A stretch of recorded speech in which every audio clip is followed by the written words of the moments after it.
Welcome to BRK news. So మహారాష్ట్రని ఓ వింత వ్యాధి వణికిస్తుంది. 66 కేసులు నమోదయ్యాయి. సో ఏంటంటే ఇది గిలియన్ బారే సిండ్రోమ్ అంటున్నారు. అంటే ఇది ఇప్పటిది కాదు, ఎప్పటినుంచో ఉంది, కానీ ఎక్కువగా కేసులు నమోదవుతున్నాయి అంటున్నారు. అసలు ఏంటి గిలియన్ బారే సిండ్రోమ్ అనేది? ఎందుకు ఇప్పుడు కేసులు ఎక్కువగా నమోదవుతున్నాయి? లక్షణాలు ఎలా ఉంటాయి? మరి టెస్టులు ఏం చేస్తారు? ట్రీట్మెంట్ అంటే ఏముంది? దీని బారిన పడకుండా ఎటువంటి జాగ్రత్తలు తీసుకోవాలి? తెలుగు రాష్ట్రాలకు ఎటువంటి అలర్ట్ ఉంది? పూర్తి వివరాలు తెలుసుకుందాం. ఈరోజు మనతో పాటు ఉన్నారు ప్రముఖ న్యూరో సర్జన్ డాక్టర్ రంగనాథం గారు from Aster prime hospital, Ameerpet. Doctor గారు నమస్తే. నమస్కారం. డాక్టర్ గారు, రకరకాల వ్యాధులు, వింత వ్యాధులు, ఇక నాడికి సంబంధించిన వ్యాధి వచ్చిందంటే భయం వేస్తూ ఉంటుంది. జనరల్ గాని ఇప్పుడు గిలియన్ బారే సిండ్రోమ్ ఇది నాడీ సంబంధించిన వ్యాధి. అయితే ఇది ఒక బ్యాక్టీరియల్ ఇన్ఫెక్షన్ వల్ల వస్తుంది, వైరల్ ఇన్ఫెక్షన్ వల్ల వస్తుంది అంటున్నారు. ఓవరాల్ గా ఏం చెప్తారు డాక్టర్ గారు? ఎందుకు ఇన్ని కేసులు ఒకటేసారి నమోదవుతూ ఉన్నాయి? ఇది నాడీకి సంబంధించిన వ్యాధి అంటే ఇప్పుడు నాడుల్లో 3 రకాలు ఉంటుంది. బ్రెయిన్, స్పైనల్ కార్డ్ని సెంట్రల్ నర్వస్ సిస్టమ్ అంటాం, కేంద్రీయ మండలం. పెరిఫరల్ నర్వస్ సిస్టమ్ అంటే నరాలు, అంటే ఇది వెన్నుపాము నుంచి బయటకు వచ్చే నరాలని పెరిఫరల్ నర్వస్ సిస్టమ్ అంటారు. మీరేదైతే ఈరోజు మనం మాట్లాడబోతున్నామో ఈ గిలెన్ బారే సిండ్రోమ్ అనేది మెదడులో దాని ప్రభావం లేదండి. ఇవన్నీ కూడా బయటకు వచ్చే నరాలు, పెరిఫరల్ నర్వ్స్ మీద దాని ప్రభావం. ఇది నిజానికి ఇప్పటి నుంచి వచ్చిన వ్యాధి కాదు. 1916లో మొదటిసారి దాన్ని గుర్తించారు ఈ ల్యాండరీ గిలెన్ బారే వాళ్ళందరూ. అయితే ఇప్పుడు ఎందుకు మన పూణేలో ఈ కలకలం, ఎందుకులో భయంలో ఆందోళన వచ్చింది? జరిగింది ఏమిటంటే ఈ గిలెన్ బారే సిండ్రోమ్ పెద్ద పెద్ద హాస్పిటల్, కార్పొరేట్ హాస్పిటల్ కూడా 1,00,000 మంది జనాభాకి ఒకరికి ఇద్దరికి వచ్చేది, చాలా తక్కువ. కానీ ఇబ్బందుల్లో ఏమిటి? పూణే, దాని తాలూకు పక్కన ఉండేటువంటి కొన్ని 3 పంచాయతీలు, ఇంకా పక్కన ఉండేటువంటి ఇంకొకటి పింప్రి చించ్వాడ్ అని ఒక కార్పొరేషన్, కొన్ని 3 జిల్లాల నుంచి రోజు రోజుకి దినానికి కేసులు పెరుగుతున్నాయి. ఒక రోజు క్రితం 26 కేసులు ఉండగా నిన్న 59, ఈ రోజు 67 అయ్యాయి. ఇంత ఒకేసారి ఒకే చిన్న ప్రాంతంలో ఇన్ని కేసులు రావడం ఎలాంటి ఇబ్బంది? గిలెన్ బారే అనేది కొంచెం ప్రమాదంతో కూడుకున్నది. భయపెట్టాల్సింది కాదు, మందులు ఉన్నాయి, వైద్య విధానాలు ఉన్నాయి, కానీ డెఫినెట్ గా కొంతమంది 13 మంది ఇందులో వెంటిలేటర్ మీద ఉన్నారు. అంటే ఏమిటి వెంటిలేటర్ ఎప్పుడు ఉంటుంది మనకు తెలుసు కదా, గాలి తీసుకోవడం ఇబ్బంది ఉంది అప్పుడే. ఇలాంటిది కాబట్టి ప్రజల్లో భయాందోళన వచ్చింది. ఇప్పుడు ప్రస్తుతానికి ఎక్కడ కూడా మిగతా వెంట వ్యాధులు లేదు, మంకీ పాక్స్ లాగో కోవిడ్ లాగో మిగతా జిల్లాల్లో కానీ మిగతా రాష్ట్రాల్లో లేదు. ఇదంతా ఉన్నదల్లా ఆ పరిసర ప్రాంతాల్లో. ఇది ఇబ్బంది వచ్చిందని దానికోసం ICMR, Indian council medical research, ఏదైతే భారత వైద్య విధాన పరిశోధన సంస్థ, పూణేలోనే ఉన్నటువంటి నేషనల్ ఇన్స్టిట్యూట్ ఆఫ్ వైరాలజీ వాళ్ళు రంగంలో దిగారు. దాని నుంచి శాంపుల్స్, బ్లడ్, మూత్రం, మలం, థ్రోట్ స్వాబ్ ఇవన్నీ తీసుకెళ్తూ ట్యాంకర్లు, మామూలుగా ఎక్కడైతే రెస్టారెంట్లు, హోటల్స్ నుంచి కూడా కొన్ని శాంపుల్స్ తీసుకెళ్లారు. ఎందుకంటే ఇది ఏమైనా కల్తీయా అని వాళ్ళకి డౌట్ వచ్చింది. ఇంతమంది ఒకే లోకలైజ్ ప్రాంతంలో, మిగతా వాళ్ళకి రాకుండా. దానిది నిన్న వరకు లేదు, కానీ ఈరోజు దాని తాలూకు కొంత వివరాలు ఇంకా వచ్చాయి. 21 శాంపుల్స్లో ఒక రకమైన వైరస్, దాని పేరు నోరో వైరస్. దాని గురించి 2 మాటలు చెప్పుకున్నాం.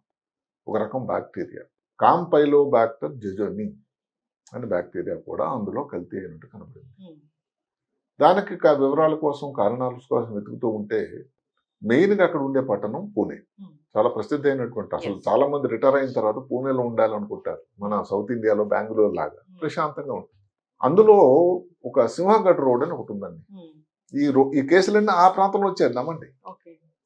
అక్కడ 3 పంచాయతీల మధ్యన ఈ పూణే తాలూకా కార్పొరేషన్లో కలిపారు.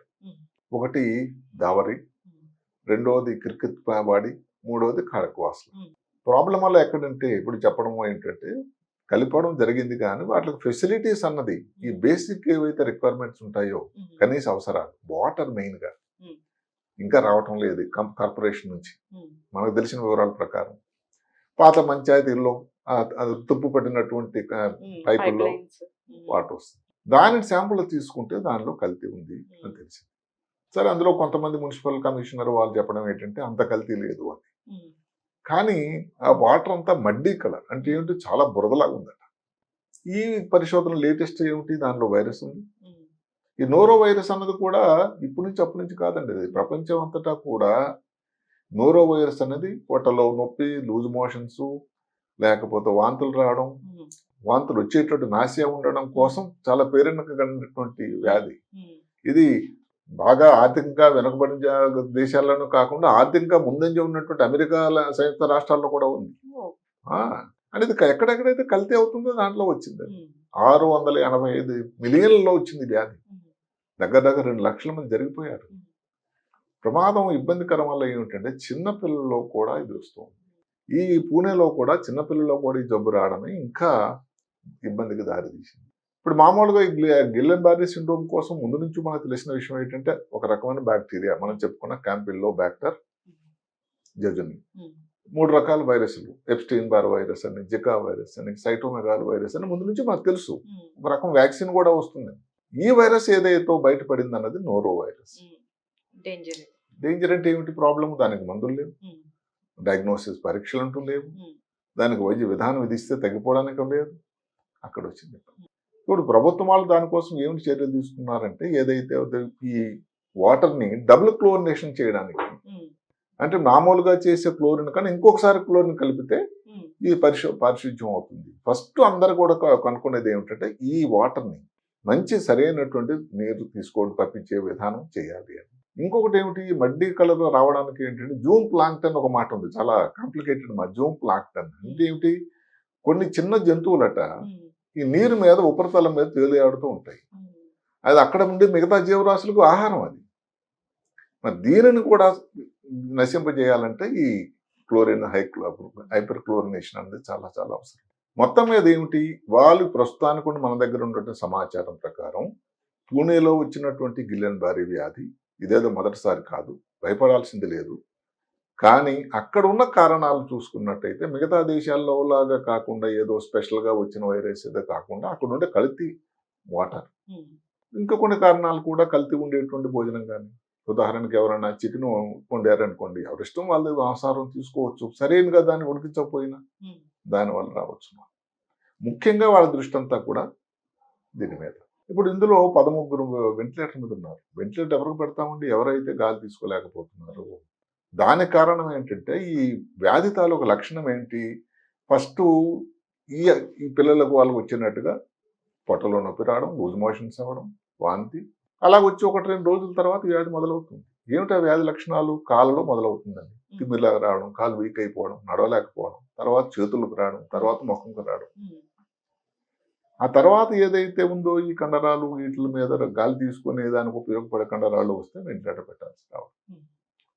కొంతమందిలో హార్ట్ రేట్ ఇర్రెగ్యులర్గా అయిపోవడం, హార్ట్ బీట్ ఎక్కువ అయిపోవడం, ఏదైతే బీపీ తాలూకు ఫ్లక్చుయేషన్స్ రావడం, yes. ఇలాంటి రావడం వల్ల కూడా దానికి ఇబ్బందులు దానికి ఉన్నాయి. ఇప్పుడు దీనికి వైద్య విధానం అన్నది చెప్పుకునే ముందు దానికి డయాగ్నోస్ అన్నది ఏదైతే మనం అనుకున్నాం గిల్లెన్ బారీకి ఉన్నాయి ఎస్టాబ్లిష్ డయాగ్నోసిస్. ఈ వైరస్కి మనం డైరెక్ట్గా నోరో వైరస్కి ఏది చేయగలిగిన పరిస్థితి లేదు. అది బాధ. అందుకని దానికి లక్షణాలు వస్తే దాని లక్షణాలు ట్రీట్ చేయడం. అంటే దానివల్ల వచ్చింది ఏమిటి, ఇలాగ ఈ జలుబు వచ్చింది, దగ్గు వచ్చింది, లేదా లూజ్ మోషన్స్ లాగా అయ్యాయి. పిల్లలు జనరల్గా వాళ్ళు ఆ టైంలో మనం పట్టించుకోం, ఏదో లూజ్ మోషన్స్ అనుకుంటాం.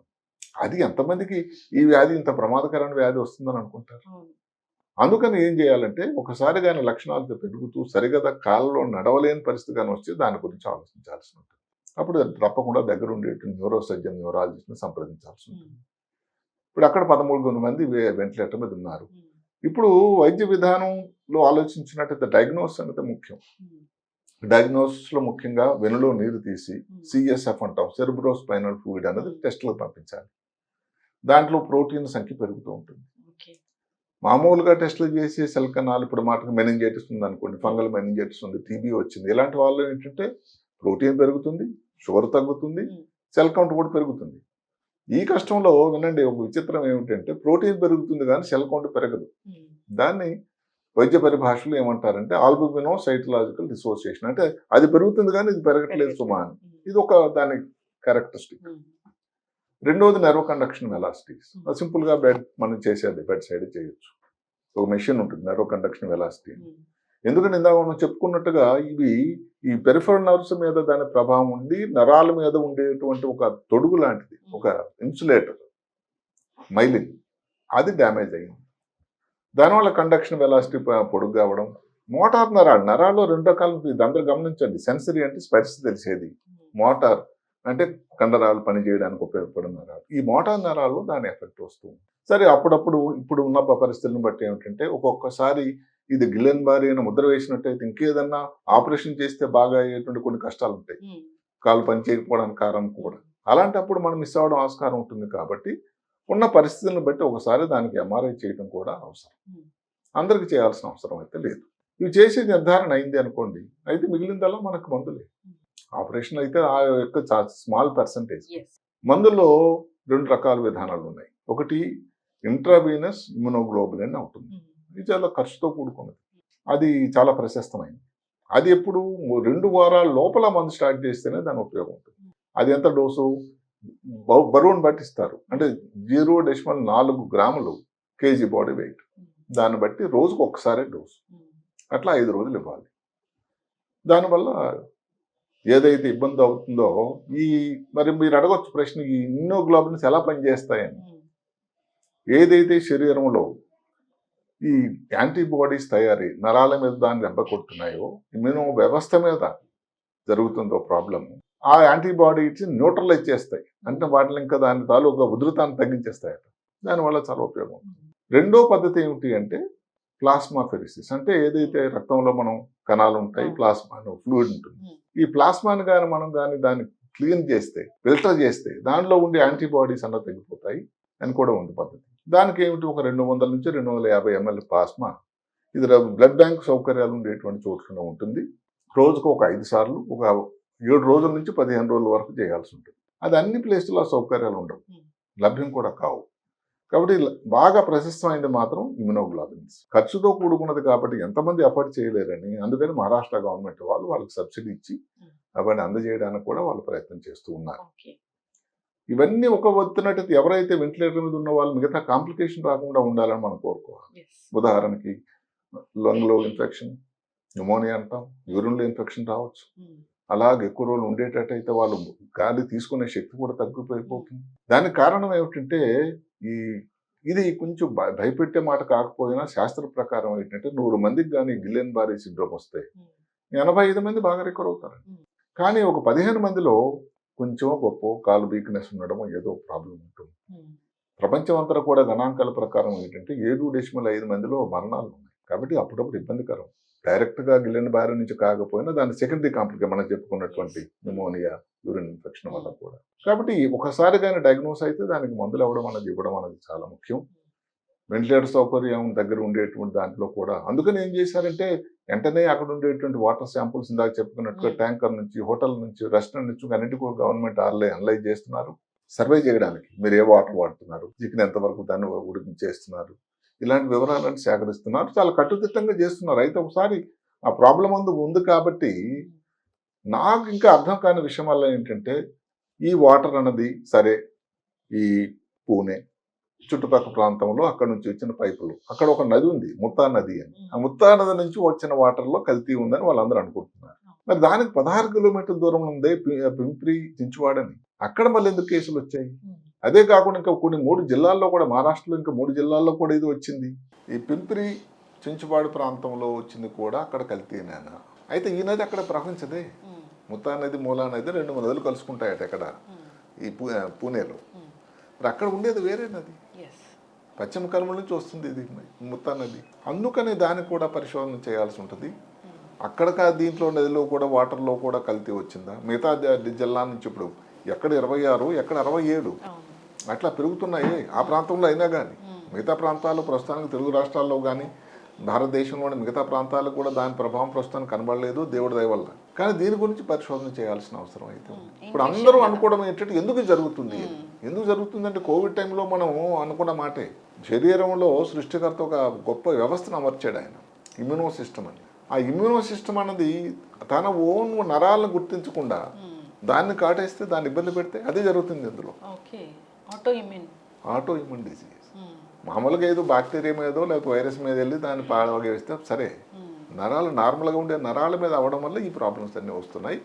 ఒక రకమైన ఆటో ఇమ్యూన్ వ్యాధి. ఇమ్యూనోగ్లోబులిన్స్ ఇవ్వడానికి కూడా ఆటో ఇమ్యూన్ వ్యవస్థ ఏదైతే కుదింపైందో దాన్ని ఉత్తేజం చేయడానికి దానికోసం అది ఇస్తూ ఉన్నారు. అయితే డాక్టర్ గారు నేను ఒకటి చదివానండి, ఇది చికెన్ వల్ల కూడా వస్తుంది అని. చికెన్ అన్నాడు అన్నది అది మనం ప్రికాషన్స్లో మాట చెప్పుకుంటాం. ఏదన్నా కారణం వల్ల కానీ చికెన్ సరిగ్గా అండర్ కుక్డ్ ఫుడ్ అంటే పూర్తిగా దాన్ని ఉడికించాల్సినంత పద్ధతి. మామూలుగా ఏం చెప్తున్నారు కానీ చికెన్ కానీ మటన్ ఎవరి ఇష్టం వాళ్ళది. 75 డిగ్రీ సెంటీగ్రేడ్ ఉన్న ఉష్ణోగ్రత ఉన్నంత వరకు చేస్తేనే. ఇప్పుడు జాగ్రత్తలు ఏంటి, మీరు వాటరు 1కి 2 సార్లు మరిగించి వాటర్ తీసుకోండి. మరిగించిన వాటర్ తప్ప బయటకు వెళ్ళి అక్కడ మరిగించిన వాటర్ కానీ దొరకదు, బాయిల్డ్ వాటర్ అంటే దానికైనా ఏదైనా బాటిల్ వాటర్ అన్న తీసుకోండి. అక్కడ నుంచి ట్యాప్ డైరెక్ట్గా తీసుకోకండి. ఇప్పుడు మీరు చికెన్ లేక కూరగాయలు ముందు కూరగాయలు చెప్తాం, కూరగాయలు పళ్ళు గట్ట అయితే 2 సార్లు కడిగి దాన్ని మరీ శుభ్రం చేసి పెట్టుకోండి. చికెన్ మటన్ అయితే 75 డిగ్రీ సెంటీగ్రేడ్ దగ్గర ఉడికించిన తర్వాతే తీసుకోవాలి. ఇంకొకరి నుంచి షేరింగ్ చేసుకోకూడదు. పాత్రలు కానీ లేకపోతే ఫుడ్ కానీ ఇంకొకరు ఇచ్చినా తీసుకోకండి కొన్నాళ్ళు, ఇదంతా ఇబ్బంది సెటిల్ అయినంత వరకు. అదే కాకుండా ముఖ్యంగా చేతులు బాగా సబ్బుతో కడుక్కొని పరిశుభ్రంగా ఉండండి. ముఖ్యంగా ఏమిటి, భోజనం చేసే ముందు లేకపోతే వాష్రూమ్కి టాయిలెట్కి వెళ్ళి వచ్చిన తర్వాత. ఇక్కడ ఇంకొక పాయింట్ ఏమిటంటే నోరో వైరస్ గురించి ఎక్కువ మాట చెప్పడం. ఏదైతే కోవిడ్ టైంలో మనం చాలామంది ఆల్కహాల్ ఉన్నాయి, శానిటైజర్స్ వాడేవాళ్ళం, దానివల్ల ఉపయోగం లేదట ఈ వైరస్ మీద. అది కోవిడ్ వయసు కొంత ఉపయోగపడింది కానీ ఈ వైరస్ మీద దాని ప్రభావం లేదని ఇది ఎవరో కాదు, నేషనల్ హెల్త్ సర్వీసెస్ అని ప్రపంచ విఖ్యాత అమెరికా సంస్థ వాళ్ళే చెప్పారు. సో శానిటైజర్స్ కన్నా మనం సబ్బుతోని కానీ చేతులు కడుక్కొని శుభ్రంగా ఉంటే బెటర్గా ఉంటుంది. అదే కాకుండా ఇప్పుడు ఏదో మీరు నాన్ వెజిటేరియన్ ఉన్న వాళ్ళ దీని ప్రకారం మాంసం కట్ చేశారు, అలాంటప్పుడు ఈ కిచెన్లో ఉండేటువంటి అన్ని పరిసర ప్రాంతాలను శుభ్రం చేసి డిస్ఇన్ఫెక్ట్ చేసి మీరు మళ్ళీ చేతులు కడుక్కోవడం అంటే శుభ్రం అన్నది ఇప్పుడు ఎక్కువ కావాలి. ఇలాంటివన్నీ జాగ్రత్తలు తీసుకున్నట్టయితే ఇబ్బంది రాకుండా ఉంటుంది. ఏదన్నా కానీ జలుబు దగ్గు కానీ తగ్గడం లేదు, కాళ్ళలో చేతుల్లో కానీ తిమ్ములు కానీ వచ్చినా, లేకపోతే లూజ్ మోషన్స్ పొట్ట నొప్పి వచ్చి ఇలాగ వచ్చి ప్రాబ్లం వచ్చి తర్వాత కాళ్ళలో తేడా వచ్చి కొంచెం తేడా వచ్చిందంటే, ఎందుకంటే ఇక్కడ అన్నిటికంటే ఎంత తొందరగా దాన్ని గుర్తిస్తే అంత తొందరగా దాని వైద్య విధానం అవ్వడానికి ఆస్కారం ఉంది.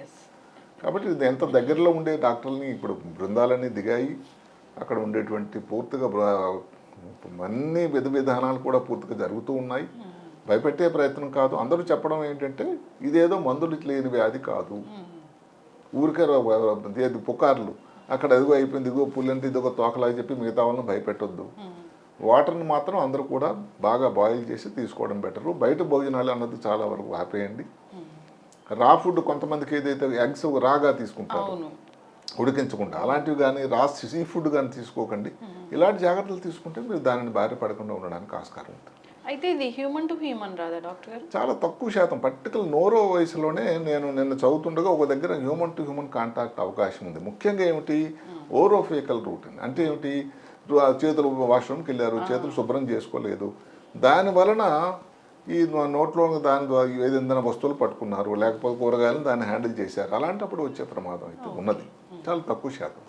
ఇప్పుడు ఇది నాడీ సంబంధిత సమస్య కూడా కాబట్టి అంటే మెయిన్గా నాడీ సంబంధితే. న్యూరో సర్జన్స్ న్యూరాలజిస్టులు ట్రీట్ చేస్తారు చేయాలి. అంటే ఇప్పుడు మా దాంట్లో ఎలా ఉంటుందంటే ఒక టీం అమ్మ, ఇప్పుడు గుండెలో తేడా వచ్చింది, హార్ట్ రేట్ ఇరెగ్యులర్గా ఉంది, కార్డియాలజిస్ట్ చూడాలి, టీమ్ వర్క్ అది. బీపీ తక్కువైంది, కార్డియాలజిస్ట్, ఎందుకంటే గుండె మీద ప్రభావం వచ్చిందని. వెంటిలేటర్ అనుకోండి, మా ఇంటెన్సివిస్టులు కానీ పల్మనాలజిస్టులు కానీ చూడాలి. అంటే ఎక్కడైనా ఇలాంటి పేషెంట్లు ఏంటంటే అన్ని సౌకర్యాలు అక్కడ ఉన్నది. దేనానాథ్ మంగేష్కర్ పెద్ద హాస్పిటల్ ఉంది, అక్కడ చాలామంది ఎక్కువ పేషెంట్లు ఉన్నారు. మిగతా హాస్పిటల్లో కూడా అడ్మిట్ అయ్యారు పూణేలో. ప్రస్తుతానికి ఇదంతా కూడా పూణే పరిసర ప్రాంతంలోనే కేంద్రీకృతమై ఉంది. ఖచ్చితంగా డాక్టర్ గారు చాలా చక్కగా చెప్పారండి. మీరు చెప్పిన జాగ్రత్తలు తీసుకోవాలని కోరుకుందాం. అదే ముఖ్యం. ఇలాంటి ఇబ్బందులు వచ్చినప్పుడు భయపడిపోయి అమ్మో ఏమైపోయింది అని అనుకుండా చెప్పేటువంటి అక్కడ డాక్టర్లు అందరూ కూడా ఎక్కడ ఇదేదో మామూలుగా ఆషామాసి చెప్పినమో కాదు, న్యూరలాజికల్ సొసైటీ ఆఫ్ పూణే వాళ్ళు చెప్పారు, అయ్యా భయపడకండి, అందరిని మిగతా వాళ్ళని భయపెట్టకండి, పుకార్లకి ఏమి లోను కాకండి, అదుపులో ఉండే పరిస్థితి 85% 90% బాగవుతున్నారంటే మనం 5% 10% ఉండాలని ఎందుకు అనుకోవాలి? ఖచ్చితంగా డాక్టర్ గారు చాలా చక్కగా చెప్పారండి. వ్యక్తిగత శుభ్రత అనేది చాలా ముఖ్యం. పరిసరాలను కూడా మళ్ళీ ఇంకోసారి మళ్ళీ తెర మీదకి వచ్చింది ఆ మాట. ఎవరైనా వ్యక్తిగత శుభ్రత పాటిస్తున్నారంటే వాళ్ళని వేరేలాగా చూసేవాళ్ళు ఒకప్పుడు, అంటే ఇన్ ద సెన్స్ వీళ్ళకి ఓసిడి అలాగా అనుకునే వాళ్ళు, కానీ అది ఖచ్చితంగా పాటించాల్సిన అవసరం అయితే వచ్చింది. కోవిడ్ ఒకసారి ప్రూవ్ చేసింది. అవును, ఇప్పుడు గత వారంలోనే కొన్ని కేసులు మొదలైనాయి. అసలు ముందు అది గిల్లెన్ బారీ అనుకోని ఈ టెస్టులు నెరో కండక్షన్ చేసినంత వరకు తెలియలేదు కూడా. ఎప్పుడైతే కాలు చేతులు వీక్ అయిపోయి కొంతమంది వెంటిలేటర్కి వెళ్లాల్సిన పరిస్థితి వచ్చిందో అప్పుడు ఇంకా అప్రమత్తమయ్యారు. జాగ్రత్తలు తీసుకోవాలని కోరుకుందాం డాక్టర్ గారు. లక్షణాలు కనిపిస్తున్నాయి మీరు చెప్పిన వాటిలో ఏవైనా అంటే ఒకసారి డాక్టర్ని తప్పకుండా సంప్రదించడం మేలు. సంప్రదించాలి. తప్పకుండా సంప్రదించాలి. చక్కటి ఇన్ఫర్మేషన్ అండి. ధన్యవాదాలు. నమస్కారం.